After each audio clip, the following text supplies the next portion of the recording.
From 1907 to 1929, Oklahoma was one of the fastest growing states in the Union, with a booming economy that was powered by oil and agriculture. Fortune seekers poured in by the thousands, hoping to get rich. The reason was simple: supply and demand. Bubbling over with pride and money, oil capital of the world. But something new is popping from the Oklahoma soil. It happened, and it happened fast. Let's go to Oklahoma and let's get busy and get back to work. These aren't businesses. This is just coming in trying to make a big buck real quick. We have become the #1 source state for illegal marijuana in the country. From black gold to a pot of gold, the medical marijuana business is booming. And just like the land run in the 1800s, outsiders are running to the Sooner State to pursue a new opportunity. We just feel like we've been railroaded out here in the country. We had no say in it. Davis Webb lives in Longdale, Oklahoma, where next door a marijuana farm has been up and running now for 4 months. The Oklahoma Bureau of Narcotics says this farm has all the proper licensing required by the Oklahoma Medical Marijuana Authority and OBN, and it's one of 8,247 licenses the OMMA has approved in Oklahoma, and that number is constantly increasing. We're getting anywhere from 30 to 130 a week we're processing of brand new ones. Webb owns the property surrounding this farm where greenhouses keep popping up. We tried to purchase this from the landowner, and they just came in, and there was no questions asked.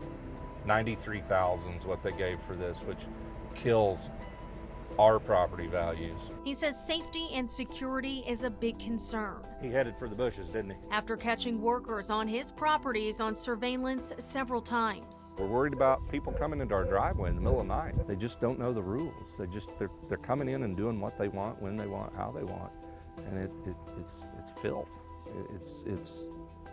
It's a disgrace to the county, is what it is. Webb says he wants to see more regulations and better enforcement. They've had a truck come in. We see multiple trucks come in, U-Hauls.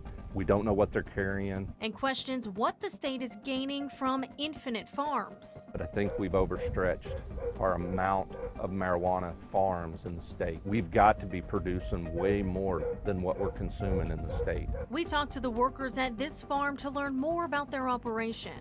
Give me 1 second. I know in the issue. My plane coming. How many plants do you have back there? Do you know? And I can't tell you that. is this a busy area in Oklahoma to sell? No. This year is not very good to marijuana. If this area isn't very good to sell, where do you take it in Oklahoma to sell? I don't know. That's my boss' job. Oh, your boss's Yeah. job. And you can't give me their name? No. Do you know when they'll be back? Several days, I guess. What do you think about the ones that are illegally popping up? Illegal?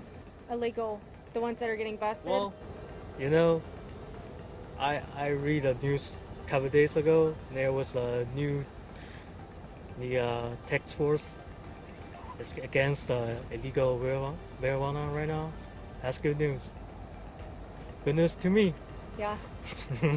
While tensions rise among Webb and his neighbors, there are more nefarious farms moving in across the state. The problem with these, they aren't licensed and not legal. They're cutting corners, they're not following the rules. We're talking about egregious violations. The Oklahoma Bureau of Narcotics says more and more illegal marijuana farms are popping up across the state, skipping the legal dispensaries to instead sell their product on the black market. They will fly under the radar looking like the poster child for the marijuana program in Oklahoma, but 100% of their product is going in the middle of the night to the East Coast for these criminal organizations, and 100% of the money is moved all over the world. Mark Woodward says his department is stretched thin, and complaints from residents just keep coming in.